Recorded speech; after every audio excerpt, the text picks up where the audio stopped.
దేవుడిచ్చిన కృపా సమయాన్ని బట్టి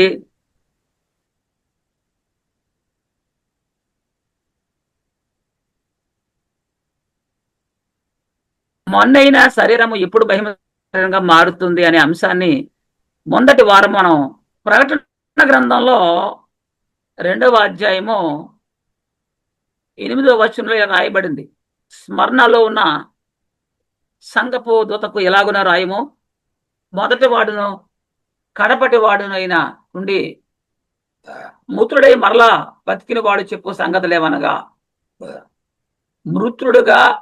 మృతుడై మరలా బ్రతికిన వాడు అంటే మృతుల్లోంచి బ్రతికిన వారిలో యేసుక్రీస్తు మొదటి వాడు అనే విషయాన్ని మనం గమనించాలి.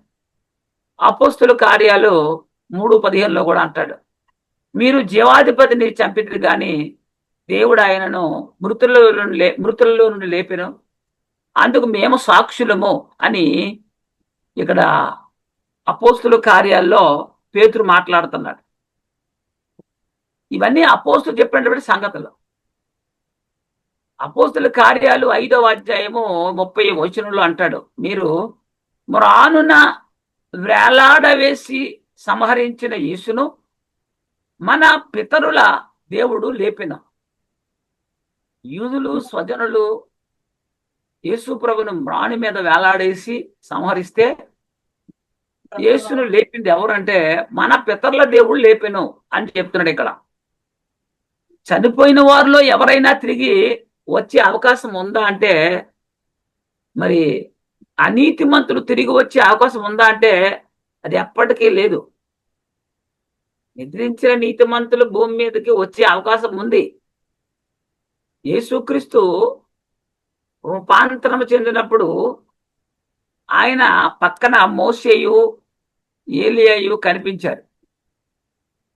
మీరు క్రీస్తు దగ్గరికి వచ్చినప్పుడు చెప్తున్న సంగతి ఏంటంటే, రూపాంతర కొండ మీద జరిగిన సందర్భం ఎక్కడుంది? లూకాసు సువార్త 9వ అధ్యాయము 28 నుంచి 30 వరకు చదువుదాం. ఈ మాట చెప్పినది మొదలుకొని రమారమి 8 దినములైన తర్వాత ఆయన పేతురును, యోహాను, యాకోబులను వెంటబట్టుకుని ప్రార్థన చేయుటకై ఒక కొండ ఎక్కాను.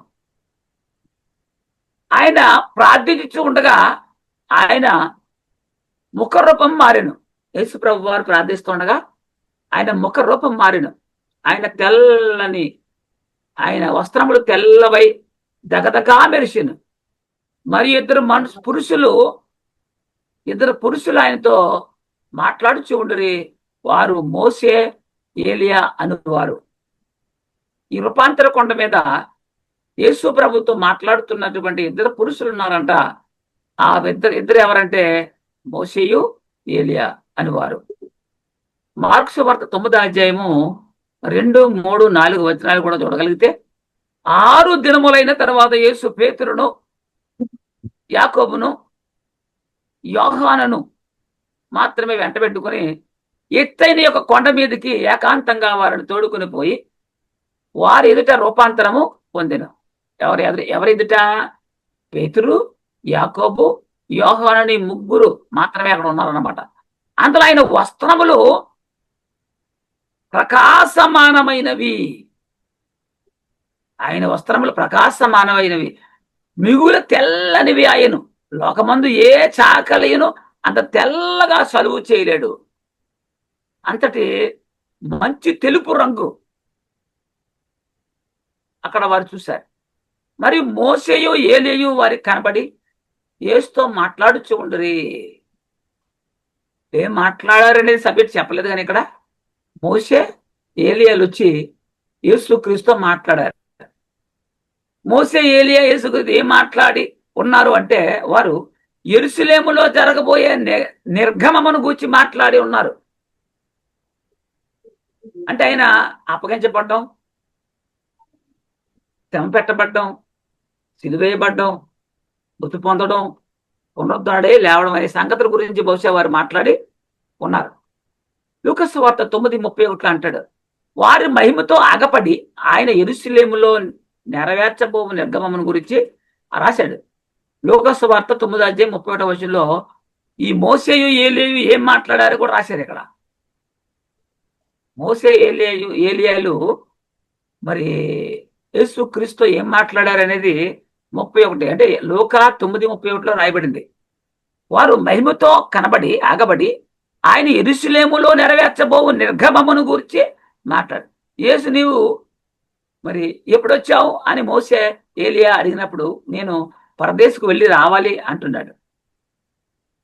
యేసు యెరూషలేము విడిచి పెడితే ఎక్కడికి వెళ్ళాలి అంటే పరదేశికి వెళ్ళాలి. యెరూషలేము విడిచిపెడితే ఆయన తక్షణం పరదేశికి వెళ్ళాలి. యెరూషలేములో జరగబోయే నిర్గమమును గురించి మాట్లాడుతూ ఉన్నారు. నీవు మా దగ్గరకు నీవు ఎప్పుడొస్తావని వారు అడుగుతున్నారు. నీవు మా దగ్గరికి ఎప్పుడొస్తావని. రాజైన సౌలు సమూయేలు గారి యొక్క ఆత్మను బయటికి రప్పించడానికి కర్ణపేసస్ అనే స్త్రీ దగ్గరికి వచ్చాడంట. సమూయేలు మొదటి సమూయేలు 28 మొదటి సమూయేలు 28 11-15 దాకా చూస్తే రాజైన సౌలు సమూయేలు గారిని వారి యొక్క ఆత్మను బయటికి రప్పించడానికి కర్ణపిశాచి అనే ఒక స్త్రీ దగ్గరికి వెళ్ళినట్లుగా మనకి కనపడుతుంది. ఆ స్త్రీ నీతో మాట్లాడుటకే నేను ఎవరిని రప్పించవలను అని అడగ అతడు సమూయేలును రప్పించవలను అన్నాడు. అంటే రాజైన సౌలు ప్రవక్త అయిన సమూయేలు అంటే ఆల్రెడీ ఆయన చనిపోయి ఉన్నాడు కాబట్టి ఆయన రప్పించడానికి వెళ్ళాడు. ఆ స్త్రీ సమూయేలును చూసినప్పుడు బిగ్గరగా కేక వేసి నీవు సౌలువే, నీవు నన్ను ఎందుకు మోసపుచ్చితవని సౌలుతో చెప్పగా రాజు నీవు భయపడవద్దు, నీవు ఏమి కనబడినదని ఆమె అడగ్గా ఆమె దేవదూతల్లో ఒకడు భూమిలో నుండి పైకి వచ్చి నేను సూచిస్తున్నానన్నాడు. దేవదూతల్లో నుండి ఒకరు భూమిలో నుండి పైకి వచ్చి నేను సూచిస్తున్నానని చెప్పాడు. అందుకు అతను ఏ రూపముగా ఉన్నాడు అని ఆమె అడగ్గా అందుకే ఆమె చెప్తుంది దుప్పటి కప్పుకొని ముసలివాడు ఒకడు పైకి వచ్చుచున్నాడు అనగా, అంటే దుప్పటి కప్పుకొని ఒక ముసలివాడు పైకి వచ్చుచున్నాడని చెప్పగా సౌలు అతడు సమూయేలు అని నాకు తెలుసు సాగిలపెట్టి నమస్కారం చేశాడు. సమూయేలు నన్ను పైకి రమ్మని నీవెందుకు తొందర పెట్టిదవని సౌలుని అడగ్గా సౌలు నేను బహుశ్రమలో ఉన్నాను, ఫిలిష్తీయులు నా మీదకి యుద్ధములకు రాగా దేవుడు నన్ను ఎడబాసి ప్రవక్తల ద్వారానైనను స్వప్నముల ద్వారానైనా నాకేమీ సెలవే ఈకున్నాడు, కాబట్టి నేను చేయవలసిన దానిని నాతో తెలియజెప్పుటకై నిన్ను పిలిచిదని చెప్పాడు. దేవుడు నా విషయంలో ఎలాంటి సహాయం చేయట్లేదు, ఫిలిష్తీయులు వచ్చున్నారు, నేను ఏం చేయాలనేది నాకు తెలియక నిన్ను పిలిచానని చెప్పాడు. అందుకు సమూయేలు యెహోవా నిన్ను ఎడబాసి నీకు పగవాడు కాగా నన్ను అడుగుట వలన ప్రయోజనం నీకు ఏమి? సౌలుకి దేవుడే పగగా ఎడబాసి విడిచిపెట్టేశాడు. దేవునికి పగవాడుగా మారిపోయామని చెప్తున్నాడు ఇతను. యెహోవా తన మాట తన పక్షముగానే నెరవేర్చుచున్నాడు, నా ద్వారా ఆయన సెలవిచ్చినట్టు నీ చేతి నుండి రాజ్యమును తీసివేసి నీ పొరుగువాడైన దావీదునకు దాన్ని నిశ్చయును అన్నాడు. ఎవరికి ఇస్తాడో కూడా చెప్పేశాడు అక్కడ. 28 మొదటి సమూయేలు 11-12 ఆ స్త్రీతో మాట్లాడుకై నేనెవరిని రప్పించవలనని అడగ్గా అతడు సమూయేలును రప్పించవలన్నాడు.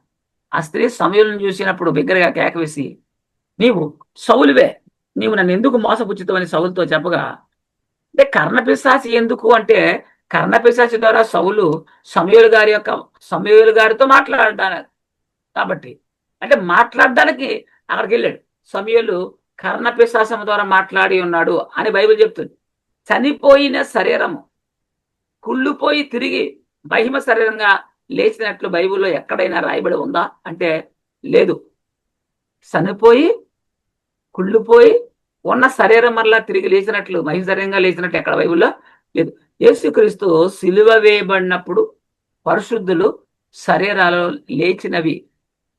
ఈ శరీరాలు పరిశుద్ధుల శరీరాలు లేచాయి. అయితే మొన్నైన శరీరాలు లేచాయా? ఈ లేచిన వారి చరిత్ర బైబిల్లో ఎక్కడా లేదు. యేసుక్రీస్తు సిలువ వేయబడినప్పుడు పరిశుద్ధులు లేచారు, కానీ లేచిన వారి శరీరాలు మొన్నైన శరీరాలు లేచాయా? ఈ లేచిన వారి చరిత్ర బైబిల్ ఎక్కడా లేదు. లేవడం లేచారు. వీరు మహిమ శరీరంగా లేచి ఉంటే మృతుల్లో నుండి లేచిన వారిలో వీరు మొదటి వారు అవుతారు. యేసుప్రభు మృతుల నుంచి లేచిట్లో మొదటి వారు అన్నారు కదా. మరి యేసుప్రభు సిలువ వేయబడినప్పుడు వీరు లేచితే వీరు మొదటి వారు అవుతారు చెప్పాలంటే. ఏమండి, చనిపోయిన వారిలో నీతిమంతులు ఉన్నారు, అనీతిమంతులు ఉన్నారు. నీతిమంతులు చనిపోయి ఎక్కడికి వెళ్తున్నారు, అనీతిమంతులు చనిపోయి ఎక్కడికి వెళ్తున్నారు అనేది మనం గమనించాలి. లోకా సువార్త 23 అధ్యాయంలో 42-43, లోకా సువార్త 22 42-43, లోకా సువార్త 23 అధ్యాయము 42-43లో ఆయనను చూచి యేసు, నీవు నీ రాజ్యములోనికి వచ్చినప్పుడు నన్ను జ్ఞాపకము చేసుకోనమనెను. అందుకైనా నీవు నాతో కూడా పరదేశంలో ఉందువని నిశ్చయంగా నీతో చెప్పుచున్నాను యేసు ప్రభు సెలవిచ్చాడు. దొంగవాడు ఈ రాజ్యంలోని జ్ఞాపకం చేసుకోమని బతిమాలి అడిగినప్పుడు ప్రభువారు నేడే నీవు నాతో కూడా పరదేశంలో ఉంటావని చెప్పాడు. సిలువలో నుండి యేసుక్రీస్తు పరదేశంలోకి వెళ్ళి ఉన్నాడు అని మనకి ఈ వాక్యాన్ని బట్టి మనకు తెలుస్తుంది. ఎఫెసీ 4:9-10 చూస్తే, ఎఫెసీలకు రాసిన పత్రిక 4 అధ్యాయం 9-10 ఆరోహణమాయనను అనగా ఆయన భూమి యొక్క కింద భాగములకు దిగిననియు అర్థమిచ్చుచున్నది కదా. ఆరోహణం అంటే మరి భూమి యొక్క కింద భాగములకు దిగునని అర్థమిస్తుందంట. దిగినవాడు తానే సమస్తమును నింపునట్లు ఆకాశ మండలమునన్నిటికంటే మరి పైకి ఆరోహణమైన వాడై ఉన్నాడు. ఈ పరదేశి ఎక్కడుంది? పరదేశి అనేది ఎక్కడుంది? బ్రహ్మపత్రిక 10వ అధ్యాయము 6-7లో ఏమన్నాడంటే, అయితే విశ్వాస మూలమగు నీతి ఎలాగో చెప్పుచుంది, ఎవడో పరలోకానికి ఎక్కి పోవును, ఎవడో పరలోకానికి ఎక్కి పోవును. మనము ఈ లోకం నుంచి పరలోకం వెళ్ళాలంటే ఎక్కిపోవాలని మాట మనం చూస్తున్నాం కాబట్టి మన పైన పరలోకం ఉందని మాకు అర్థమవుతుంది. ఏమండి, అనగా క్రీస్తుని కిందకు తెచ్చుటకు అన్నాడు. మరి లేక ఎవడు అగాధములకు దిగిపోవును అనగా క్రీస్తును మృతుల్లో నుండి పైకి తెచ్చుటకు అని నీవు నీ హృదయములో అనుకొనవద్దు అన్నాడు. అంటే పరదేశు పాతాళ లోకంలో ఒక పార్ట్గా ఉంది అని మనం గమనించాం. అపోస్తుల కార్యాలు 2వ అధ్యాయం 31-32, అపోస్తుల కార్యాలు 2వ అధ్యాయము 30వ వచనం నుండి 32వ వచనం వరకు. అతని సమాధి నేటి వరకు మన మధ్య ఉంది. అతడు ప్రవక్త అయి ఉండేది కనుక అతని గర్భఫలములో నుండి అతని సింహాసనం మీద ఒకను కూర్చుండబెట్టుదును అని దేవుడు తనతో ప్రమాణపూర్వకంగా ఒట్టు పెట్టుకుని సంగతి అతడికి. ఎవరి సమాధానం చెప్తున్నారు ఇక్కడ? దావీదు గారి సమాధానం.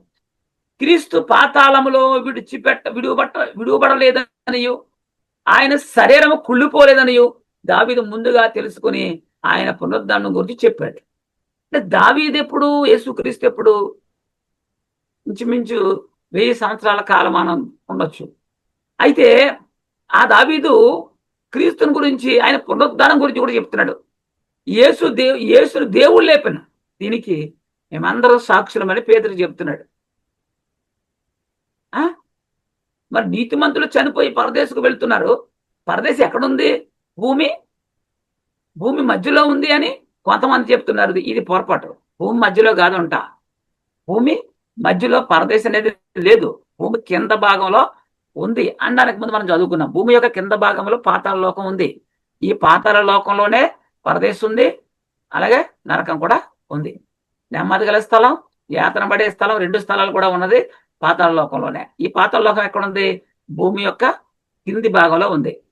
భూమి యొక్క పై భాగం మనకి పైకి చూస్తే ఆకాశం యొక్క అంచులు కనిపిస్తున్నాయి. భూమి నుంచి పైకి చూస్తే ఆకాశపు అంచులు మనకు కనిపిస్తున్నాయి. దాన్ని దాటి పైకి వెళితే పరలోకం ఉంటుంది. ఆ అంచులు దాటి పైకి వెళ్తే పరలోకం. అది అక్కడ ఏముందో ఏంటో ఇప్పుడు కూడా ఏ సైంటిస్ట్ కూడా కనిపెట్టలేకపోయాడు. స్టెఫన్ గారు అంటున్నాడు, ఆకాశం తెరవబడుటయు దేవుని మహిమతో యేసు దేవుని కుడిపార్శ్వమున కూర్చుని ఉండుటయు నేను చూస్తూ ఉన్నాను అంటున్నాడు. స్టెఫన్ ఏమన్నాడు? ఆకాశం తెరవబడిందంట. ఏమండి, మరి దేవుని కుడిపార్శ్వమున ఆయన కూర్చుని ఉండడం చూశానని నేను చూస్తున్నానని చెప్పడం జరుగుతుంది. భూమి యొక్క అంచులు దాటి కిందకి వెళితే అక్కడ పాతాళలోకం ఉంటుంది. అందులో పరదేశ్ అనే నెమ్మది స్థలం ఉంటుంది. అలాగే నరకం అనే యాతన పడే స్థలం కూడా ఉంటుంది. ఈ రెండు స్థలాలు కూడా ఎక్కడ ఉన్నాయి? పాతాళ లోకంలోనే ఉన్నాయి. దరిద్రుడు ధనవంతుడు. లాజరు దరిద్రాన్ని కలిగి ఉన్నాడు, ధనవంతుడు ఐశ్వర్యవంతుడు. వీరు చనిపోయి ఎక్కడికి వెళ్ళారు? ఇద్దరు పాతాళ లోకానికి వెళ్ళారు. అంటే భూమి యొక్క కింద భాగంలో ఉన్న లోకానికి వెళ్ళారు వాళ్ళు. దాన్నే పాతాళ లోకం. ఆ పాతాళ లోకంలో రెండు స్థలాలు ఉన్నాయి. దరిద్రుడైన లాజరు నెమ్మది పొంది పరదేశికి వెళ్ళాడు. ధనవంతుడు నిత్య నరకానికి వెళ్ళాడు, యాతన పడుతున్నాడు. లోకసభ 16 19 నుంచి 23 దాకా చూస్తే, ధనవంతుడు ఒకడు ఉండెను. అతడు ఊదా రంగు బట్టలు సన్నపు నార వస్త్రములను ధరించుకొని ప్రతి దినము బహుగా సుఖపడుచుండేవాడు. ఈ భూమి మీద ఆ దేవుడిచ్చిన ఆయుష్కాలం అంతా ఆయన ఏం చేశాడట? ఊదా రంగు బట్టలు ధరించుకుని సన్నపు నార వస్త్రాలు ప్రతి దినము బహుగా సుఖపడుతున్నవాడు. లాజరు అను ఒక దరిద్రుడు నిన్నవాడు కురుపులతో నిండిన వాడే ధనవంతుని ఇంట ఒక వాకిట పడి ఉండి అతని బల మీద నుండి పడుపు రొట్టె ముక్కలతో ఆకలి తీర్చుకున్న గోరెను. అంతేకాక కుక్కలు వచ్చి వాని కురుపులు నాకిన. ఆ దరిద్రుడు చనిపోయే దేవదూతల చేత అబ్రహాము రొమ్మున కొనుపోబడిను. ధనవంతుడు కూడా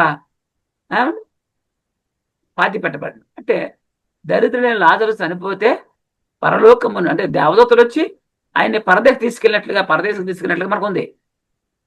అప్పుడు పాతాళములో బాధపడుచు కొనలెత్తి దూరము నుండి అబ్రహామును అతని రొమ్మునున్న లాజరును చూశాడట. అంటే ఇద్దరు ఒకే లోకంలో ఉన్నారు, కానీ వారు ఉంటున్నటువంటి స్థలాలు వేరుగా ఉన్నాయి. కంటికి కనిపించిన దూరంలో ఉన్నారు వాళ్ళు. అది అందుకే ఆ ధనవంతుడు లాజరును చూశాడు. యేసుక్రీస్తు ఎక్కడికి వెళ్ళారు? పాతాళ లోకానికి వెళ్ళాడు. ధనవంతుడు కూడా అదే పాతాళ లోకానికి వెళ్ళాడు. కానీ వీరిద్దరికి మధ్యన పెద్ద అగాధము ఉంచబడి ఉంది. అగాధం ఉంది. ప్రతి ఒక్కరూ ఈ రెండు స్థలములు ఏదో ఒక చోట ఉండు తీరుతారు. ఈ లోకంలో ఉన్న ప్రతి మానవుడు ఖచ్చితంగా ఈ రెండు స్థలాల్లో ఉంటే, నీతిమంతులైతే నెమ్మది గల స్థలం పరదేశంలో, అనీతిమంతులైతే నిత్య నరకంలో ఉంటారు. ఇది కన్ఫర్మ్. నరకాన్ని గురించి మనం తెలుసుకుందాం. ఏం చెప్తుంది బైబిల్ అంటే, యోబు గ్రంథం 20 చూస్తే నరకం గురించి మనం తెలుసుకుందాం. వారి ధన నిధులు అంధకార పూర్ణములగును, ఊదనక్కర్లేని అగ్ని వారిని మిగివేయును, వారి గుడారములో మిగిలిన దానిని అది కాల్చివేయను అంటాడు. అంటే ఊదనక్కర్లేని అగ్ని అనేది ఎక్కడ ఉంటుందంటే పాతాళ లోకంలో ఒక యాతన గల స్థలమైన నరకంలో ఏముంటుందంటే ఊదనక్కర్లేని అగ్ని, కనకనలాడుతున్నటువంటి అగ్ని. ఈ స్థలానికి ఎవరు వెళ్తారు? అనీతిమంతులు వెళ్తారు. అది ఇంకా యెషయా గ్రంథము 30 యెషయా గ్రంథం 30 చదివితే, పూర్వము నుండి తోపేతు సిద్ధపరచబడి ఉన్నది, అది మొలేకు దేవతకు సిద్ధపరచబడి ఉన్నది. లోతుగాను విశాలముగాను ఆయన దాన్ని చేసి ఉన్నాడు. అది ఏమన్నట? అగ్నియు విస్తార కాష్టములను కలిగి ఉన్నది. గంధక ప్రవాహముల వలె యెహోవా ఊపిరి దాన్ని రగలబెట్టును. యెహోవా ఊపిరి చేత రగలబెడుతుందట. అక్కడ ఏముంటాయి? గంధకపు ప్రవాహము. పెట్రోల్ డీజిల్ కాదు, గంధకమే ప్రవాహం వలె ఉంటుందట. వివరణ, అగ్నియు విస్తారమైన కాష్టములు అంటాడు. మత్తయి సువార్త 3 ఆరంభంలో చూస్తే 12 మత్తయి సువార్త 3:12 ఆయన చేతిలో ఉంది, ఆయన తన కళ్ళమును శుభ్రం చేసి గోధుమలను కొట్లో పోసి ఆరని అగ్నితో పొట్టును కాల్చివేయనని వారితో చెప్పాను. ఆరని అగ్ని, ఇది కూడా ఆ నరకాన్ని గురించి, పాతాళ లోకములో యాతన గల స్థలమనబడే నరకాన్ని గురించి రాయబడిందే. ఏమండి? ఆరని అగ్నితో పొట్టును కాల్చివేయనని వారితో చెప్పాను. మార్కు సువార్త 9:48 నరకమున వారు పురుగు చావదు, అగ్ని ఆరదు. పురుగు చనిపోదంట. ఈ లోకంలో అగ్నికి చావని కాలి బూడుదు కానీ ఏదైనా పురుగు ఉందండి? కానీ అక్కడ ఉంటాయంట. ఆ పురుగు చావదంట, అగ్ని ఆరిపోదంట. ఆలోచన చేయండి. యెషయా గ్రంథం 66:24 వారు పోయి నా మీద తిరుగుబాటు చేసిన వారి కళేబరములను తేరి చూచెదరు. వాటి పురుగు చావదు, వాటి అగ్ని ఆరిపోదు, అవి సమస్త శరీరులకు హేమగా ఉండును. వాటి పురుగు సావదంట, వాటి అగ్ని ఆరిపోదట. దీన్ని బట్టి నీతిమంతులు ఎక్కడికి వెళ్తారని, అనీతిమంతులు ఎక్కడికి వెళ్తారో క్లియర్ గా మనకు అర్థమైపోతుంది. నీతిమంతులు పరదేశం, పాతాళాలు. టోటల్ గా ఈ భూమి మీద నుంచి చనిపోయిన ప్రతివాడు కూడా వెళ్ళేది పాతాళ లోకానికి వెళ్ళాలి. భూమి క్రింద ఉన్న పాతాళ లోకానికి వెళ్ళాలి. అది అక్కడ 2 స్థలాలు ఉన్నాయి. యాతన పడే స్థలం ఉంది, నెమ్మది పొందే స్థలం ఉంది. నీతిమంతులు నెమ్మది పొందే స్థలం అనబడే పరదేశకు వెళ్తారు. అనీతిమంతులు యాతన పడేటువంటి నరకం అనే స్థలంలోకి వెళ్తారు. ఇది కన్ఫర్మ్. సమాధులలో ఏముంది? సమాధుల్లో ఏముంది? సమాధిలో ఉన్నవారు తిరిగి లేచే పరిస్థితి ఉందా అంటే, చాలా మంది క్రైస్తవ బోధకులు ఉంది అనుకునే శ్మశానాలన్నీ కూడా దగదగ మెరిసేటువంటి సలువు రాత్రితో మరి అలంకరించి వాటికి మోకరించి ప్రార్థన చేస్తున్నారు. కానీ సమాధుల్లో ఏముంది? సమాధుల్లో ఉన్నవారు తిరిగి లేచే పరిస్థితి ఉందా అంటే ఏమీ లేదు, ఎప్పటికీ లేదని బైబిల్ చెప్తుంది. మత్తయి సువార్త 23వ అధ్యాయము 27వ వచనం చూస్తే, అయ్యో వేషధారులైన శాస్త్రులారా, పరిచయులారా, మీరు సున్నము కొట్టిన సమాధులను పోలి ఉన్నారు.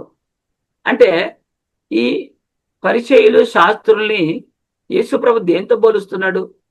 సున్నము కొట్టిన సమాధులు. అంటే సమాధిని చేసిన తర్వాత అది జాగ్రత్తగా సలువుగా చేసి సున్నం కొడితే చూడడానికి అందంగా కనపడుతుంది. కానీ అది బద్దలు కొట్టే లోపల ఏముంటది? అది కూడా చెప్పాడు అక్కడ. అవి వెలుపల శృంగారముగా కనబడును కానీ అది బ్రద్దలు కొట్టి లోపలికి వెళ్తే ఏముంటాయంట? అక్కడ లోపల చచ్చిన వారి ఎముకలతోనూ సమస్త కల్మసముతో నిండి ఉన్నవి. అది లోపల. బయటికి వేరు, లోపల పరిస్థితి వేరు. సమాధిలో ఏముందనేది మనం ఆలోచిస్తే చచ్చిన వారి ఎముకలు ఉన్నాయని, ఏమంటే కల్మసం ఉందని చెప్తుంది బైబిల్. ఆ కల్మసము ఆ ఎముకలు లెగిస్తాయి అంటే వీళ్ళు పాపం లెగిస్తారు అనుకుంటారు వాళ్ళు. సమాధులలో ఏమీ లేదు, కానీ ఏమీ లేని స్థలములో వెతికే పరిస్థితి సాతానుగాడు క్రైస్తవులకి కల్పించాడు. ఏమీ లేని స్థలములో వెతికే పని కల్పించాడు. ఆ పని నమ్మి అందరూ అక్కడికి వెళ్తున్నారు. ఆదికాండం 3:19 ఆదికాండం 3:19 ఏమన్నాడు? నీవు నేలకు తిరిగి చేరే వరకు నీ ముఖపు సెపట కాచి, నేలకు తిరిగి చేరే వరకు అంటే చనిపోయి దేహం మరలా, నీవు నేలకు తిరిగి చేరే వరకు నీ ముఖపు సెమట కాచి ఆహారము తిందువు. యాలైనగా నేల నుండి తీయబడితివి కనుక, నేల నుండి తీయబడితివి, నీవు మన్నే కనుక తిరిగి మన్నై పోదుమని చెప్పాను. శరీరానికి దేవుడు తీర్పు తీర్చాడు. ఈ శరీరం ఎక్కడి నుంచి వచ్చింది? నువ్వు మన్నే కనుక అన్నాడు. మన్నే కాబట్టి తిరిగి మన్నే అయిపోతావు. మరలా మన్ను శవాన్ని పడిపెట్టి అది నువ్వు చదువురాతో కట్టొచ్చు, సున్నం వేయచ్చు, కానీ లోపల మాత్రం అది కుళ్ళిపోతుంది, పురుగు పడుతుంది. మరలా ఎముకలు, అలాగే నరములు, అలా కొంతకాలానికి అవన్నీ కూడా మట్టి అయిపోతాయి తప్ప తిరిగి మరలా అక్కడి నుంచి ఏమీ పైకి లేచే అవకాశము లేదు. అపోస్తుల కార్యాలు 13వ అధ్యాయము 36, 37 చూస్తే, అపోస్తుల కార్యాలు 13వ అధ్యాయము 36, 37 దావీదు దేవుని సంకల్పం చొప్పున తన తరమ వారికి సేవ చేసి నిద్రించి. దావీదు దేవుని సంకల్పం చొప్పున తన తరం వారికి సేవ చేశాడు, చనిపోయాడు. తర్వాత 37 తన పితల యొద్దకు చేర్చబడి కుళ్ళిపోయాడు. పితల యొద్దకు చేర్చబడింది ఏంటి? కుళ్ళిపోయాను అన్నారు కదా. కుళ్ళిపోయింది ఏంటి అంటే, ఆత్మ ఏమో పితల యొద్దకు చేర్చబడింది అనగా పరదేశికి. పితలు ఎక్కడున్నారు? పరదేశంలో ఉన్నారు. అబ్రహాం అదిని అంటే ఆత్మకి వెళ్ళింది. ఈ శరీరం అయిపోయింది, కుళ్ళిపోయింది, మట్టి. కానీ దేవుడు లేపిన వాడు కుళ్ళు పట్టలేదు. అంటే యేసుక్రీస్తుని దేవుడు లేపాడు. ఆయన శరీరం కుళ్ళిపోయిందంటే లేదు. ఎందుకంటే 3వ దినానికి ఏ శరీరం కుళ్ళిపోయే పరిస్థితి లేదు. అలా కుళ్ళు పట్టకుండా లేపేశారు ఆయన. మరలా ఎలా? కుళ్ళిపోయింది శరీరం, పితల యొద్దకు చేర్చబడింది ఆత్మ.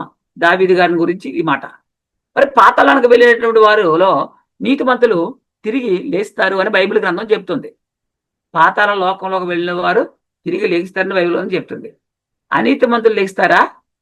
ఏమండి, అనీతిమంతులు తిరిగి లేస్తారని బైబిల్ చెప్తుందా? లేక నీతిమంతులు అనీతిమంతులు కూడా లేచి వస్తారని చెప్తుందా బైబిల్ ఏమన్నా? అలా ఎక్కడ రాయబడలేదు. నీతిమంతులు మాత్రమే లెగిస్తారు, అనీతిమంతులు లెగిస్తారని బైబిల్లో ఎక్కడా రాయబడలేదు. వారు జడ్జిమెంట్ అయిపోయింది. పాతాళమునకు వెళ్ళిన వారిలో నీతిమంతులు తిరిగి లేస్తారు అని బైబిల్ చెప్తుంది, కానీ అనీతి మంతులు లెగిస్తారని బైబిల్ ఎక్కడా చెప్పట్లేదు. చాలా మంది బైబిల్ని అపార్థం చేసుకుంటున్నారండి. బైబిల్ గ్రంథాన్ని, అందులో ఉన్న వాక్యాన్ని సరిగ్గా అర్థం చేసుకోలేకపోవటం వల్ల తప్పుగా ప్రకటన చేస్తున్నారు, బోధిస్తున్నారు. యోబు గ్రంథం 7:9 ఏమన్నాడు? యోబు గ్రంథం 7:9, మేఘం విడిపోయిను, అదృశ్యమగునట్లు పాతాళమునకు దిగిపోయిన వాడు మరి ఎప్పుడును రాడు. మేఘం విడిపోయి అదృశ్యమగునట్లు పాతాళమునకు దిగిపోయిన వాడు మరలా మరి ఎప్పుడు రాడట. ఇది అనీతి మంతుల గురించి చెప్తున్నాడు. ఇది నరకంలో యాతన పడుతున్నవాడు మరలా తిరిగి రాడు, వచ్చే ప్రసక్తి లేదు. మనమే చూడాలి, ఒక నేరస్తుని కోర్టులో ఆర్గ్యుమెంట్ జరిగిన తర్వాత, జడ్జిమెంట్ వచ్చిన తర్వాత, అప్పుడు వాడికి శిక్ష వేస్తే అప్పుడు శిక్ష విధించబడుతుంది, అది అనిపిస్తాడు. మరి బైబిల్ ప్రకారంగా ఆర్గ్యుమెంట్, తీర్పు జరిగిపోతుంది మనకి ఇప్పుడు లైవ్ లో. మన మరణదినం తీర్పు నీ క్రియలను బట్టి. నీతిమంతుడైతే పరదేశం, అనీతిమంతుడైతే నరకానికి వెళ్ళిపోతాడు. నరకానికి వెళ్ళిన వాడు మరలా తిరిగి అన్నటికి లేచి రాడు అని బైబిల్ చెప్తుంది. ఇది ఎవరి గురించి చెప్తున్నాడు అంటే అనీతిమంతులు, పాపుల గురించి చెప్తున్నాడు. క్రీస్తు చెప్తున్నాడు ఇప్పుడు ఈ లోకానికి తీర్పు జరుగుతుందని. ఈ లోకానికి ఏం జరుగుతుందంట? తీర్పు. కానీ చాలా మంది యేసు ప్రభు రెండోసారి వచ్చినప్పుడు గొర్రెల మందలో, మేకల మందలో 2 గుంపులుగా చేసేసి సింహాసనం బంగార కుర్చీ వేసుకుని రాజధాని చేత పట్టుకుని రాజధానితో పరిపాలిస్తాడు, తీర్పు తీరుస్తాడు, ఒక్కొక్కరిని పిలుస్తాడు అనుకున్నారు వీళ్ళు. ఇదంతా తప్పు.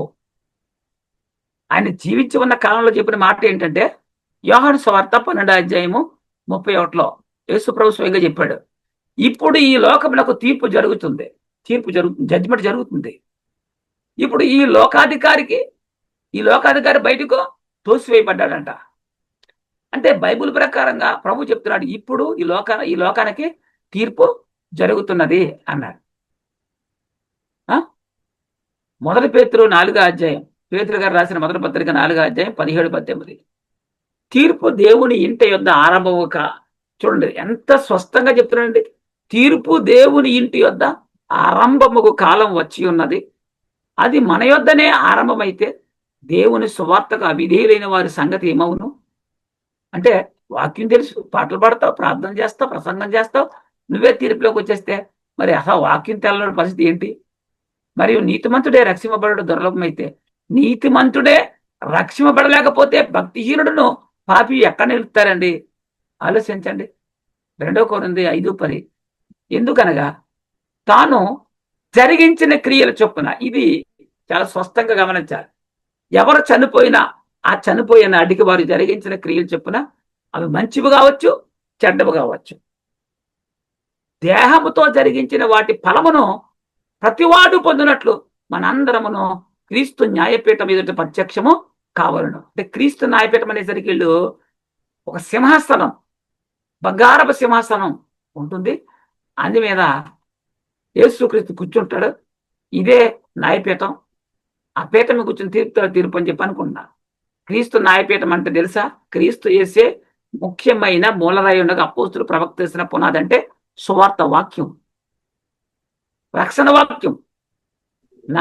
నమ్మవా రక్షణ, నమ్మలేదా శిక్ష. అంతే. ఎవరైనా వాక్యం ముందు నిలబడాలి, వాక్యమే తీర్పు తీరుస్తుంది.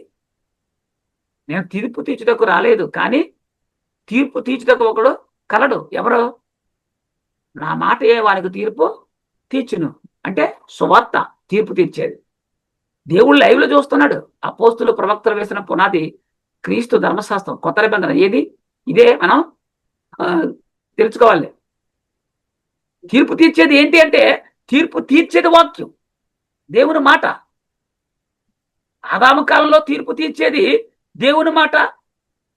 దేవుని మాట అంటే ఏది దేవుని మాట? ఆదామా, ఆ చెట్టు పండు తినకు, తింటే చచ్చిపోతావు.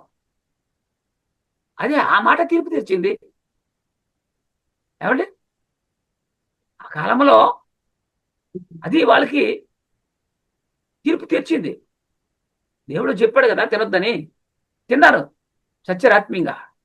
రోమపత్రిక 2వ అధ్యాయం రోమాపత్రిక 2:12-13. ధర్మశాస్త్రం కలిగిన వారే పాపము చేసిన వారందరూ ధర్మశాస్త్రం అనుసారముగా తీర్పు నందుదురు. అంటే ధర్మశాస్త్రము కలిగిన వారు పాపం చేస్తే వారికి తీర్పు ధర్మశాస్త్రానుసారంగానే జరుగుద్ది.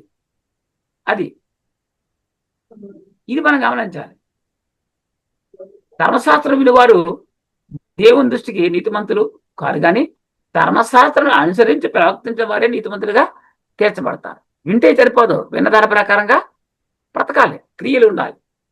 యోహాను సువార్త 12:48 అంటాడండి, నన్ను నిరాకరించి నా మాటను అంగీకరింపని వానికి తీర్పు తీర్చివాడు ఒకడు కలడు. చూడండి, నన్ను నిరాకరించి నా మాటలను అంగీకరింపని వానికి తీర్పు తీర్చివాడు ఒకడు కలడు. ఎవరు? నేను చెప్పిన మాటయే అంచె దినబంధు వానికి తీర్పు తీర్చు. నేను చెప్పిన మాట, యేసుప్రభు చెప్పినటువంటి సువార్త వాక్యం అంచె దినబంధు వానికి తీర్పు తీర్చు. అంచె దినబంధు అంటే నేను అనుకుంటున్నారు క్రీస్తు రెండో రాకడ అనుకుంటాం. అంచె దినాలు 2 రకాలు. ఒకటి మన అంచె దినం, అంటే మన మరణ దినం. ఇది ఒకటి. లోకాంచె దినం, క్రీస్తు రెండో రాకడ. ఇది టోటల్ గా ఏ అంచెదినంలో అయినా తీర్పు తీర్చేది మాత్రం వాక్యమే. క్రీస్తు చెప్పిన మాటే అనగా వాక్యమే మనకు తీర్పు తీరుస్తుంది. రోమపత్రిక 2:12. రోమపత్రిక 2:16. రోమ 2:16. దేవుడు నా సువార్త ప్రకారము యేసు క్రీస్తు ద్వారా మనుషుల రహస్యములను విమర్శించే దినమందు ఎలాగున జరుగును. దేవుడట నా సువార్త ప్రకారము. మరి వాక్యం వింటున్నాము, వాక్యాన్ని శ్రద్ధగా వింటున్నామా? వాక్యంలో ఏముంది? వాక్యం ద్వారా ఏం జరగబోతుంది అనేది ఉందా మనకి? అసలు భయభక్తులున్నాయా?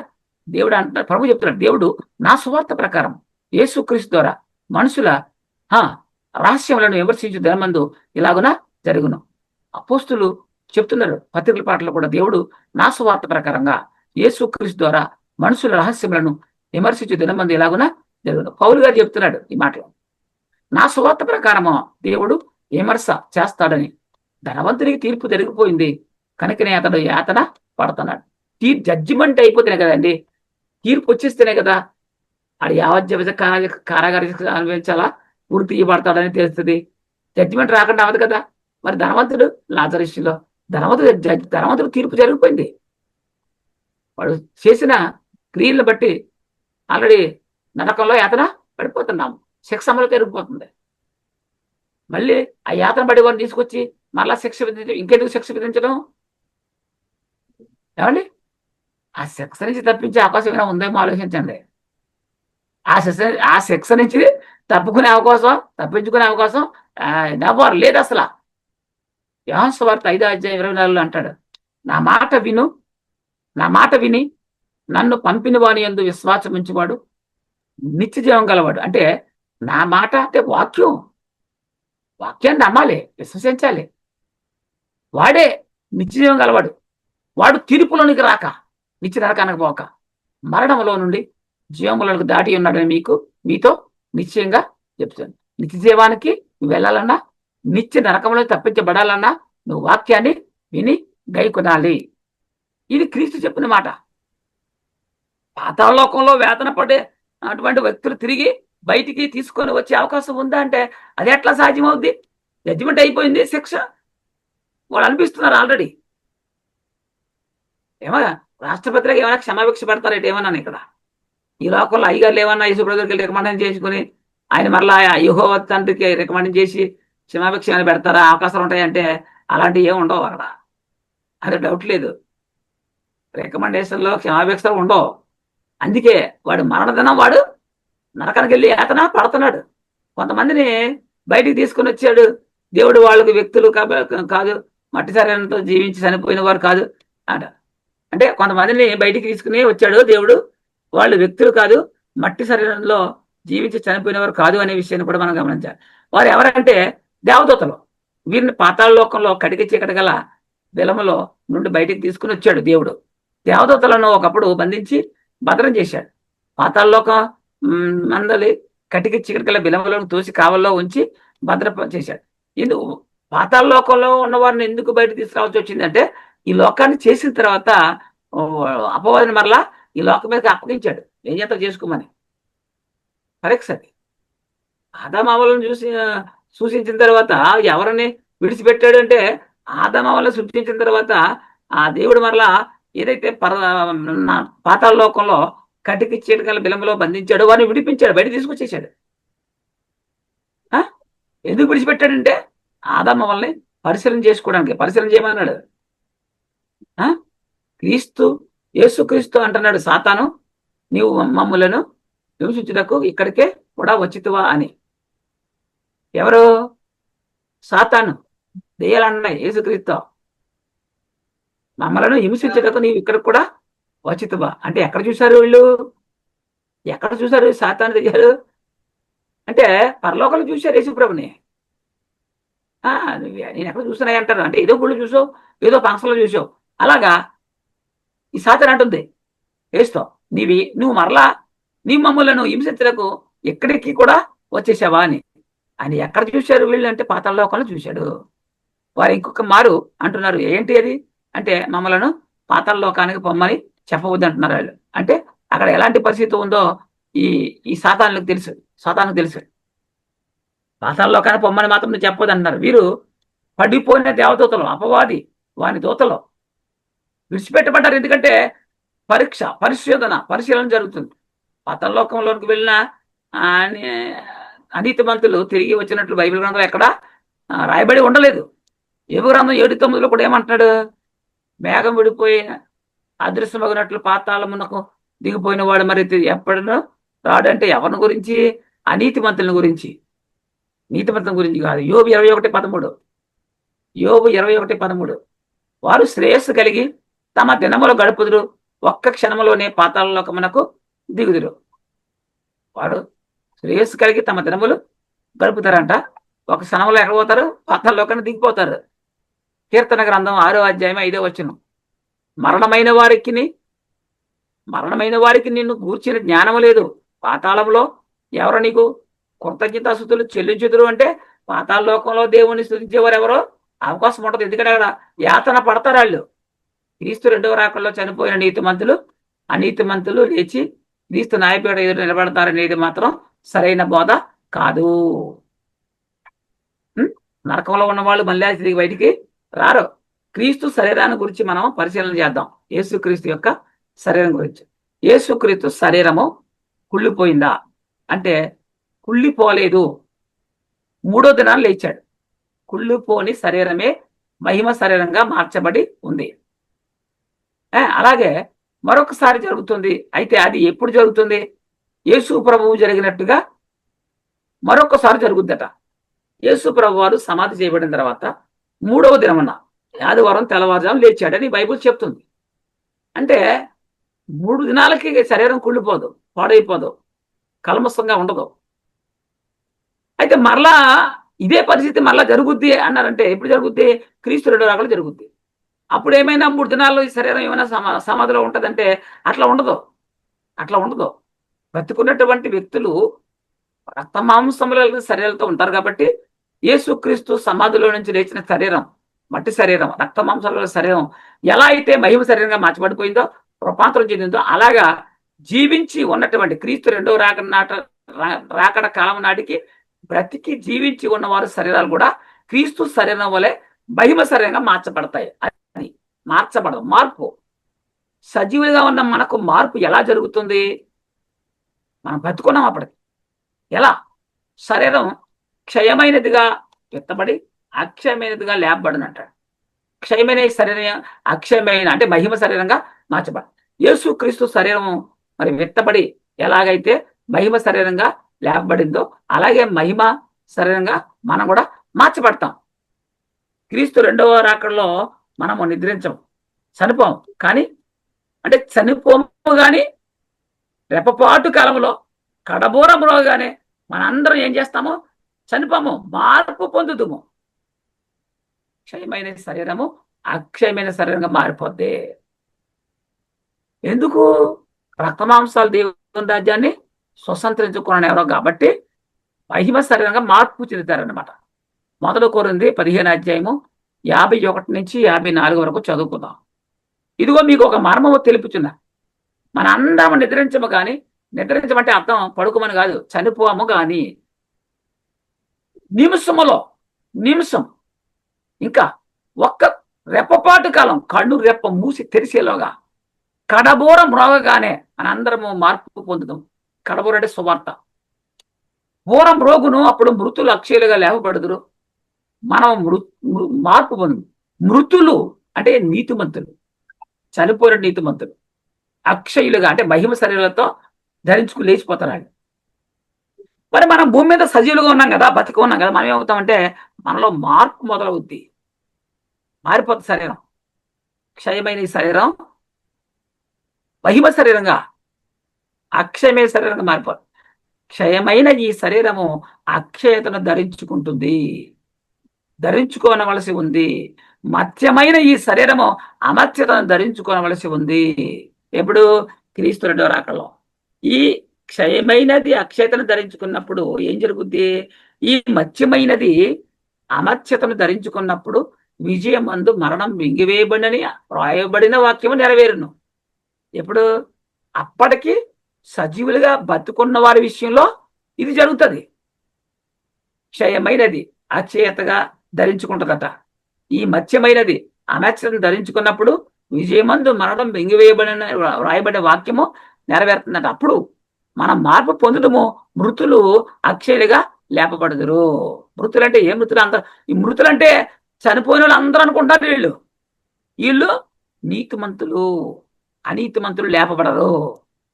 పాపం లేకుండా అనీతిమంతులు వాళ్ళు లేచిపోతారు, మళ్ళీ జడ్జిమెంట్ ఉంటుంది అనుకుంటున్నారు. ఇక్కడ యేసుక్రీస్తు రెండవసారి వచ్చినప్పుడు కొంతమంది జీవించి ఉంటారు అని బైబిల్ గ్రంథం చెబుతుంది. కడబోర మ్రోగెను అంటే అర్థం ఏంటి తెలుసా? కడబోర అంటే బోర కాదు, ఆఖరి సువార్త ప్రకటన జరిగిన తర్వాత, అనగా ఎవరికి సువార్త ప్రకటించవలసిన అవసరం ఉండదు అని అర్థం. చూడు, నాకు తెలుసుంటే మారిపోతుంది, నేను నాకు తెలదని వాడు ఉండడు. ఇంకా అప్పుడు అందరికీ అది కడబోర అంటే దేవదూతలు బోర ఊతారనుకుంటారు వీళ్ళు. దూతలు బోర ఊతారు అని. కడబోర అంటే దేవుని సువార్త. మృతులు అక్షయులుగా లేవబడతారు. మరి బోర ఒకేసారి మ్రోగుతుంది. 2 సార్లు 2 చోట్ల ఒకే కాలంలో పనులు జరుగుతాయి. మొదటి మృతుల్లో అయిన భక్తులు లెగిస్తారు అక్షయులుగా. సజీవులు ఉన్న వారు ఏమవుతారు? మార్పు. ఇదంతా ఏకకాలంలో జరిగిపోద్ది. చాలా జాగ్రత్తగా గమనించాలి మనం. క్రీస్తు వచ్చిన రాకల్లో, ఆ 2 రాకల్లో, కనురెప్పపాటు కాలంలో, ఏకకాలంలో ఒకే పనులు ఏకకాలంలో జరుగుతాయి. అక్కడ నీతిమంతులు అక్షయులుగా లేపడతారు. అలాగనే సజీవులుగా ఉండినటువంటి నీతిమంతులు ఏమవుతారు? మార్పు పొందుతారు. ఇదంతా ఏకకాలంలో జరుగుతుంది. అంటే కనురెప్పపాటు కాలంలోనే జీవించి ఉన్న వారిని గూర్చి మాత్రమే చెప్తున్నాడు కానీ మన్నైనను అంటే చనిపోయి కుళ్ళిపోయినటువంటి వ్యక్తుల కోసం కాదు. జీవించి ఉన్నవారు ఏలేమనుకుంటారు? క్షయమైన అంటే కుళ్ళిపోయిన శరీరం సమాధిలో ఉంటాయి కాబట్టి అవి అక్షయమయంగా మారిపోతాయి, లేచిపోతాయి, ధరించుకుంటాయి అంటారు. అది కాదు. అది సమాధుల్లో ఉన్నటువంటి దేహాల గురించి చెప్పట్లేదు, మృతుల గురించి చెప్పట్లేదు. అప్పటికి క్రీస్తు రెండో రాకడ నాటికి సజీవులుగా బతుకున్న వారి గురించి చెప్తున్నాడు తప్ప మట్టి అయిపోయిన మన్నైపోయిన శరీరం కోసం చెప్పట్లేదు. శరీరములను కలిగిన వారిని గురించి చెప్తున్నాడు. అప్పటికి బతుకుంటారు, మాట్లాడతారు, తింటారు, ఉంటారు, అన్ని అలాంటి వారి కోసం అన్నమాట. క్షయమైన ఈ శరీరము అక్షయతను ధరించుకోవలసి ఉంది అన్నాడు. యోబు గారు ఇదే కోరుకున్నాడు. పాప సహితుడిలో నుండి పాపరహితుడు వచ్చిన మేలు అని. పాప సహితుడు, పాపరహితుడు. చూడండి, పాపము కలిగినటువంటి వ్యక్తి అంట పాపము లేని పిల్లల కంటే బాగుండి అంటాడు. దాని అర్థం అదే. పాప సహితుడిలో నుండి పాపరహితుడు వచ్చిన మేలు అంటే ఇక్కడ మరణం అనేది ఉండదు. ఎందుకంటే మరణమును మృంగివేయబడిపోతుంది. 2 కొరింథీ 5వ అధ్యాయంలో ఇక్కడ మొదటి నుంచి చూస్తే మనకి ఈ భూమి మీద మన గుడారమైన ఈ నివాసం శిథిలమైపోయినను, చేతి పని గాక దేవుని చేత కట్టబడినది నిత్యమైనదినైన నివాసము పరలోకమందు మనకు ఉన్నదని ఎరుగుదుము, మనము దిగంబరులము కాక వస్త్రము ధరించుకున్న వారము కాక కనబడుదుము. కాబట్టి పరలోకము నుండి వచ్చు మన నివాసము దీనిపైన ధరించుకుని అపేక్షించు దీనిలో మూలుగుచున్నాము. ఈ గుడారములో ఉన్న మనము భారం మోసుకొనుచు మూలుగుచున్నాము. దీన్ని తీసివేయలను కాదు కానీ, ఏమన్నాడు? తీసివేయలను కాదు కానీ మత్స్యమైనది జీవము చేత మింగివేయబడినట్లు ఆ నివాసమును దీనిపైన ధరించుకున కోరుచున్నాము. ప్రభునందు ఉండిన వారు ఏం కావాలని కోరుకుంటున్నారంటే, అమత్యమైనది నేను ధరించుకోనవలసిన ఉన్నాడు. అంటే మహిమ శరీరం ధరించుకోవాలని కోరుతున్నాను. మత్స్యమైనది జీవము చేత మృంగివేయబడాలి అని ఎదురు చూడాలి మనం. మత్స్యమైనటువంటి ఈ శరీరం అమత్యతను జీవమును ధరించుకునేట్లు మనం ఉండాలి. రోమాపత్రి 8వ అధ్యాయంలో కూడా, రోమా 8:21-24 వరకు, యాలనగా సృష్టి నాశనమునకు లోనైన దాస్యములో నుండి విడిపించబడి, సృష్టి చూడండి, నాశనానికి లోనైన దాస్యములో నుండి విడిపించబడి, సృష్టి దాస్యములో ఉందా అంటే అవును ఉంది. దేవుని పిల్లల పొందబో మహిమగల స్వాతంత్రము పొందుతున్నాను నిరీక్షణ సృష్టి కూడా నిరీక్షణ కలిగి ఉంది. దేవుని పిల్లలు పొందబో స్వాతంత్రం పొందుతున్నాను నిరీక్షణ కలదై ఉంది. స్వేచ్ఛగా కాక దాన్ని లోపరిచిన వాని మూలముగా వ్యర్థపరచబడింది. సృష్టి యావత్తు ఇది వరకు ఏకగ్రీవంగా మురుగుసు ప్రసవేద పడుచున్నదని ఎరుగుదు. సృష్టి కూడా నిరీక్షణ కలిగి ములుగుతుందట. అంతేకాదు ఆత్మ యొక్క ప్రథమ ఫలము నొందిన మనము కూడా దత్తపుత్రుల కొరకు, అనగా మన దేహము యొక్క విమోచన కొరకు కనిపెట్టుచు మనలో మనము ములుగుచున్నాం. దేహము యొక్క విమోచన కొరకు. ఇది మనం గమనించాలి. అయితే అనగా మనము నిరీక్షణ కలిగిన వారమై, చాలా జాగ్రత్త, నిరీక్షణ కలిగిన వారమై రక్షింపబడుతుంది. నిరీక్షణ కలిగిన వారమై రక్షించబడుతుంది. నిరీక్షింపబడినది కనబడినప్పుడు ఏది? నేను మహిమ శరీరం ధరించుకుంటాను అని యొక్క నిరీక్షణ కలిగి ఉన్నాం. ఆ నిరీక్షణ చూడండి, నిరీక్షింపబడినది ఏదైతే నువ్వు నిరీక్షిస్తున్నావో, ఎదురు చూస్తున్నావో, అది కనబడినప్పుడు నిరీక్షతో పని ఇక ఉండదు. అంటే ఆ శరీరాన్ని ధరించుకుంటే మరలా ఎదుగు నిరీక్షణ ఉంటుంది, ఎదుగు చూస్తావు. తాను చూచున్న దాని కొరకు ఎవడో నిరీక్షించును, పొందబో దానికోసం నువ్వు నిరీక్షించావు, పొందేసుకున్నావు. పొందుకోలేక ఇంకెందుకు నిరీక్షణ? సృష్టి ప్రసవ వేదన పడుతుందంట. సృష్టి ప్రసవ వేదన పడుతుంది. ఎందుకంటే దేహం యొక్క విమోచన కొరకు కనిపెట్టాలి మనం. క్రైస్తవుడు దీనికోసం దేహ విమోచన కొరకు కనిపెట్టాలి. అప్పుడు ఏం జరుగుతుందంటే, మరణమును జీవమును మృంగివేయినట్లు అని అంటున్నాడు. దేహ విమోచనం అంటే మనం జాత గమనించాలి. మరణమును జీవము మృంగివేయినట్లు అన్నాడు. మత్స్యమైనది జీవము చేత మింగివేయబడుతుందని తెలుసుకోవాలి. మత్స్యమైనది జీవము చేత మృంగివేయబడుతుందని మనము గ్రహించాలి. 2 కొరింథీ 1వ అధ్యాయము మొదటి 2 వచనాలు. దేవుని చిత్తం వలన క్రీస్తు యేసు యొక్క అపోస్తుడైన పౌలును, మన సహోదరుడైన తిమోతియును, కొరింథీలో ఉన్న దేవుని సంగమునకును, అక్కయ అంతటా ఉన్న పరిశుద్ధులందరికీ సొమ్మని చెప్పురు అయినది. ఏం చెప్తున్నాడు? మన తండ్రి అయిన దేవుని నుండి, ప్రభువైన యేసుక్రీస్తు నుండి కృపయు సమాధానం మీకు కలుగును కాక అంటాడు. ఈ వచనంలో నిత్యమైన నివాసం పరలోకంలో ఉందని మనము ఎరుగుతాం. అంటే ఆ 2 కొరింథీ 5వ అధ్యాయం 1వ వచనంలో ఉంటుంది. నిత్యమైన నివాసం మనకి పరలోకంలో ఉంది. ఆ నిత్యమైన నివాసం ఎక్కడుందంటే శ్మశానంలో లేదు, బొందరగట్టులో శ్మశానంలో లేదు. అది పరలోకంలో ఉంది. అక్కడ నుండి వచ్చి దాన్ని ధరించుకుంటారు. అది 1 కొరింథీ 15వ అధ్యాయము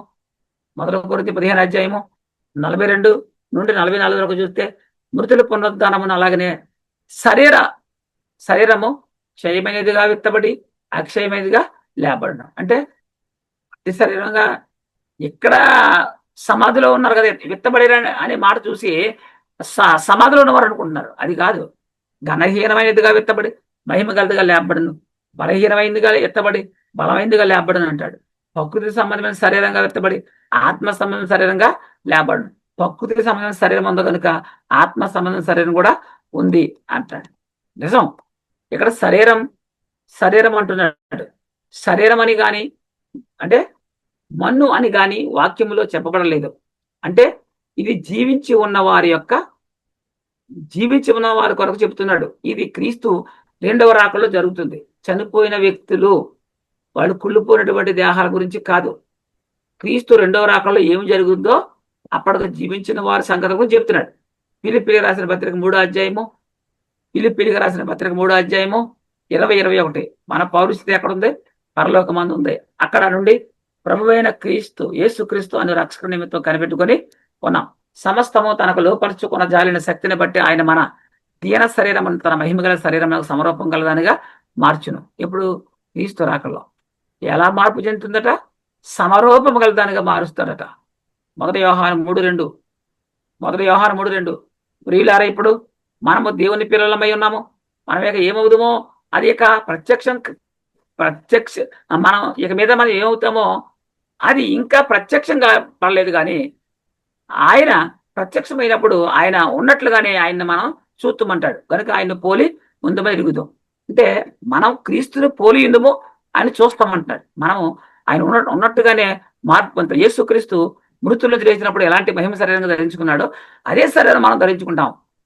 2 కొరింథీ 5వ అధ్యాయం 8-9 అంటాడు, వీటిలో ధైర్యం కలిగి ఈ దేహమును విడిచిపెట్టి ప్రభువును వద్ద నివసించుటకు ఇష్టపడుచున్నాము.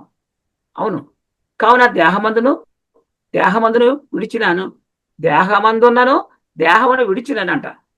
ఈ దేహంలో ఉన్నప్పటికీ, అంటే బతుకున్నప్పటికీ, అంటే దేహాన్ని విడిచిపెట్టమంటే చనిపోయినప్పుడు కూడా ఆయన ఇష్టమై ఉండవాలని మిగులా అపేక్షిస్తున్నా. అంటే బతుకున్నాక ప్రభుకి ఇష్టలుగా ఉండాలి, చనిపోయిన ప్రభుకి ఇష్టలుగానే ఉండాలి. యేసుక్రీస్తు రెండవసారి వచ్చినప్పుడు ఈ శరీరము మార్పు చెందుతుంది. మార్పు అంతేగాని సమాధులను శరీరాలు మారవు. ప్రభు వచ్చినాడికి బతుకున్న వారి శరీరాల్లో మార్పు జరుగుతుంది. 1 తెస్సలోనికీయులకు రాసిన పత్రిక, తెస్సలోనికీ సంఘానికి పౌలు రాస్తున్న 1వ పత్రిక 4వ అధ్యాయము 16-17 అంటాడు, ఆర్భాటముతోను ప్రధాన దూత శబ్దముతోను దేవుని బోరతోను పరలోకం నుండి ప్రభు దిగువచ్చును, క్రీస్తు నందుండి మృతులైన వారు మొదట లేతురు. ఎవరు మొదలు లేస్తారంట? క్రీస్తు నందుండి మృతులైన వారు. అంటే ప్రార్థనలో విశ్వాసములో కొనసాగుతూ చనిపోయిన నీతిమంతులు మొదలు లేస్తారు. ఆ మీదట అంటే తర్వాత సజీవులమై నిలిచి ఉండి మనము వారితో కూడా ఏకంగా ప్రభుని ఎదుర్కొంటకు ఆకాశ మండలమునకు మేఘముల మీద కొనుక్కోకూడదు. కాగా మనము సదాకాలం ప్రభుతో కూడా పొందము. ఎలా? మనం కూడా మార్పు పొందుతాం. యేసుక్రీస్తునందు మృతులైన వారు అందరూ మొదట లేతారంటే ఎవరో వీరు చాలా మంది క్రీస్తు పునరుద్ధానుడై లేచిన తర్వాత మృతులైన నీతిమంతులని అనుకుంటున్నారు. ఇది పొరపాటు. ఏబేలు మొదలుకొని ఇప్పటి వరకు మృతి పొందిన నీతిమంతులు అందరూ కూడా లేస్తారు. కొంతమంది పాత నిబంధన కాలంలో నీతిమంతుల గురించి అంటారు. కాదు, అలా కాదు. జగత్తు పునాది వేయబడక ముందు మనం క్రీస్తులో దేవుణ్ణి ఏర్పాటు చేసుకున్నాడు. జగత్తుకు పునాది వేయబడక ముందే మనల్ని క్రీస్తు దేవుళ్ళు ఏర్పాటు చేసుకున్నాడు. ఇది మనం గమనించాలి. పాత నిబంధనలో ఉన్నవారు, కొత్త నిబంధనలో ఉన్నవారు అందరూ కూడా నీతిమంతులు, క్రీస్తు నందు నిద్రించిన వారే.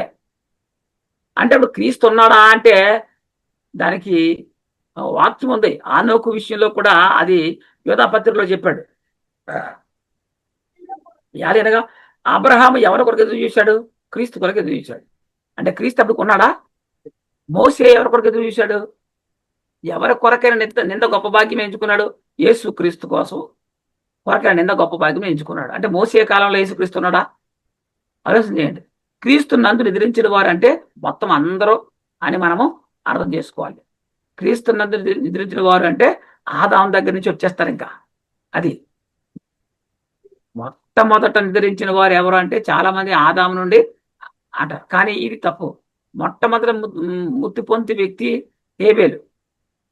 హేబేలు చనిపోయాడు మొత్తం స్టార్టింగ్ అక్కడి నుంచి స్టార్ట్ అవుద్ది. కాబట్టి హేబేలు మొదలుకొని నిద్రించిన వారు క్రీస్తు నందు నిద్రించిన వారు అందరూ నీతిమంతులే. వీరే మొదట లేస్తారు. అంటే భూమి మీద ఏం జరుగుతుంది? నీతిమంతులు లేవటం, భూమి మీద జీవించి ఉన్నవారు మార్పు చెందడం, అక్షయులుగా మహిమ శరీరంతో మార్చబడడం ఒకేసారి జరుగుతాయి. కొండప పాటు ఒకే కాలంలో 2 పనులు ఏకకాలంలో జరుగుతాయి అన్నమాట. అక్కడ ప్రభునందు నిద్రించిన నీతిమంతులు హేబేలు మొదలుకొని అంతవరకు ఉన్నవారు అందరూ లెగిస్తారు అక్షయులుగా. అలాగే సజీవులుగా ఉన్నవారు కూడా మార్పు పొందుతారు. క్రీస్తు నందు మృతులైన భక్తులు సజీవులుగా భూమి మీద నుండి మహిమ శరీరులుగా మార్చబడిన వారిని ఏకకాలంలో అంటే ఒకే సమయంలో తండ్రికి కుమారుడు అప్పగిస్తాడు. 1 కొరింథీ 15వ అధ్యాయం 23-24 అంటాడు. 1 కొరింథీ 15వ అధ్యాయం 23-24. ప్రతివాడును తన వరుసలోనే మరి బతికింపబడను. ప్రథమ ఫలం క్రీస్తు. మృతుల్లో లేచిన వాళ్ళలో క్రీస్తు మొదటివాడు. తర్వాత క్రీస్తు వచ్చినప్పుడు ఆయన వారు బతికించబడతారు. ఆ తర్వాత ఆయన సమస్తమైన ఆధిపత్యమును, సమస్తమైన అధికారమును, బలమును కొట్టువేసి తన తండ్రి దేవునికి రాజ్యమును అప్పగించును. అప్పుడు అంతము వచ్చును. యేసుక్రీస్తు రెండో రాకడలో ఎందుకు వస్తున్నాడు? తన రాజ్యాన్ని తండ్రికి అప్పగిస్తాడు. రాజ్యం అనగా సంఘం. అది ఇది గమనించాలి మనం. అప్పుడు వస్తుంది అంతం, మార్పు. మరి ఆలోచన చేయాలి మనం. మొదలు కొరింది 15 అధ్యాయము 50 నుంచి 54 వరకు చూస్తే, సహోదరులను నేను చెప్పినది ఏమనగా, రక్తమాంసాలు దేవుని రాజ్యాన్ని స్వతంత్రించుకున్నారు, అక్షయతను స్వతంత్రించుకున్నదంట. ఈ శరీరంతో పాటు పరలోకం నాకు వీల్లేదు. ఇదిగో మీకు ఒక మర్మం తెలుపుతున్నాను. ఎవరి గురించి ఇది? సమాధిలో ఉన్న వారి గురించి కాదు, బతుకున్న వారి గురించి. మన అందరమును నిద్రించాం, కానీ నిమిషంలో ఒక రెప్పపాటున కడబోర మురుగను మనందరం మార్పు. ఇది ఖచ్చితంగా బతుకున్న వారి గురించి చెప్తున్నాడు. అది మార్పు పొందుదాము. ఘోరం రోగును అప్పుడు మృతులు అక్షయులుగా లేపబడతారు, మనం మార్పు పొందుదాము అన్నాడు. మృతులు అక్షయులుగా లేపబడతారు, మనము మార్పు పొందుతాము. అంటే మనం బతుకున్న వాళ్ళం. క్షయమైన ఈ శరీరం అక్షయతను ధరించుకోవలసి ఉన్నది, మత్స్యమైన ఈ శరీరం అమర్త్యతను ధరించుకోవలసి ఉంది. ఈ క్షయమైనది అక్షయతను ధరించుకున్నప్పుడు, ఈ మత్స్యమైనది అమర్త్యతను ధరించుకున్నప్పుడు విజయమందు మరణం మింగివేయబడిన వాక్యము నెరవేరును అంటాడు. ఏమన్నాడు? ఈ మొదటి కొరింథీ 15 అధ్యాయం 42-43 చూస్తే, మృతుల పునరుద్ధానం అలాగే శరీరము క్షయమైనదిగా విత్తబడి అక్షయమైనదిగా లేపబడును, ఘనహీనమైనదిగా విత్తబడి మహిమగలగా లేపబడును, బలమైనదిగా విత్తబడి బలహీనమైనదిగా లేపబడిన అంటాడు. యేసుక్రీస్తు రెండోసారి వచ్చినప్పుడు జీవించి ఉన్న మనము మార్పు పొందుతామని బైబిల్ చెప్తుంది. బతికి ఉన్నవారు అప్పటికి యేసుక్రీస్తు రెండో రాకడలో వచ్చినాడు ఎవరైతే భూమి మీద బతుకుంటారో అది నీతిమంతులు. అందరు కాదు, వారు మార్పు చెందుతారు అని బైబిల్ చెప్తుంది. నిద్రించిన నీతిమంతులు ఎవరైతే ఉన్నారో వారేమో అక్షయులుగా లేపబడతారని బైబిల్ చెప్తుంది. ఈ రెండు సంగతులు గమనించాలి. అక్షయులుగా లేచేవారు ధరించుకునే ఆ యొక్క అక్షయమైన శరీరం సమాధిలో నుండి ఉంది అని వీరు చాలా మంది అనుకుంటున్నారు. ఇది మాత్రం తప్పు. అది ఆ నిత్యమైన నివాసం, అక్షయమైన నివాసం ఎక్కడో పరలోకంలో ఉంది. అది మనం గమనించాలి. 2 కొరింథీ 5 అధ్యాయంలో 1-4 దాకా మాటలు ఉంటాయి. చదువుకుంటే మాకు అర్థమైపోతుంది. కానీ వీళ్ళేమంటారు? సమాధిలో ఉన్న వాళ్ళు లెగిస్తారు, అక్షయులుగా లేచిపోతారని. ఇది మాత్రం తప్పు. క్రీస్తు వచ్చే నాటికి ఏం జరుగుద్దో చెప్తున్నాడు అక్కడ. అది ఈ మరి అక్షయమైన శరీరం అనేది పైనుండి వచ్చేది మాత్రమే. ఎవరో నిద్రించిన నీతిమంతులు ధరించుకునేటువంటి ఆ శరీరాలు పైనుంచి వస్తాయి. మొన్నైన శరీరం మహిమ శరీరంగా మార్పు చెందుతుందా? ఇది క్రీస్తు రెండో రాకడలో శరీరం మార్పు గురించి చెప్తున్నాడు, బతుకున్న వారి గురించి. అందుకే చనిపోయిన వారి గురించి కాదు. యేసు గురించి చెప్పిన మాట శిష్యులతో, మా తండ్రి చనిపోయాడు అంటే శిష్యులతో ప్రభు అంటున్నాడు, మృతులను పాతి పెట్టుకొని నీవు వచ్చి నన్ను వెంబడించు. ఎవరు మృతులు తన మృతుల్లో పాతి పెట్టుకోనిమ్మంటే, చచ్చిపోయినాడంటే చచ్చిపోయిన వాడిని మృతులు అంటాం మనం. మరి పాతి పెట్టేవాడు కూడా మృతులు అంటున్నాడంటే వాడు కూడా చచ్చిపోతాడు, వాడు నరకానికి పోతాడు. మృతులను పాతి పెట్టుకోమంటాడు. ఇక్కడ ఎవరు మృతులు అంటే చనిపోయిన వారు మృతులు, జీవించిన వారు కాదు. కానీ జీవించి ఉన్నవారు కూడా మృతులే అని చెప్తున్నాడు. యేసుక్రీస్తు సమాధి వద్దకు వెళ్ళిన వారితో, సజీవుడైన వారిని మీరు ఎందుకు మృతుల్లో వెతుకుచున్నారన్నారు. ఆ కాలంలో ఉన్నవారికి క్రీస్తు సమాధిలో ఉన్నాడని తెలిసి ఉండి ఒకవేళ వెళ్ళొచ్చేమో కానీ, ఇప్పుడు క్రైస్తవులు అయితే ఆ సమాధిలో ఎవరున్నారని అక్కడికి వేకుజామున లేచి వెతుకుతున్నారు. ఆ సమాధిలో ఎముకలు కుళ్ళిపోయే శల్యాలు ఉన్నాయి అని వాక్యం చెప్తుంది. అలాంటి సమాధులకు మొక్కుతున్నారు, సమాధి దగ్గర కూర్చొని పూర్వమని ఏడుస్తున్నారు. ఇది చాలా గ్రహించవలసిన అవసరం ఉంది. అంటే మొన్నైన ఈ శరీరము ఎప్పుడు మహిమశరీరంగా మార్చబడుతుందంటే, క్రీస్తు రెండవ రాకడలో సజీవులుగా ఎవరైతే బ్రతికి జీవించి ఉంటారో ఆ జీవించి ఉన్న నీతిమంతులు ఈ మొన్నైన శరీరము మహిమ శరీరంగా మార్చబడుతుందే తప్ప, చనిపోయిన నీతిమంతులు శరీరాలు దానపరిచారు కదా సమాధుల్లో, అవి లెగిస్తాయనుకొని మార్పు చెందుతాయనుకోవడం మాత్రం తప్పు. అది కరెక్ట్ కాదు. దేవుడి వాక్యాన్ని విన్న ప్రతి ఒక్క వ్యక్తి హృదయంలో కూడా నాటి నీగటి ఫలింపులోకి తెచ్చునుగాక. ఆమేన్. సహోదరులందరికీ వందనాలు.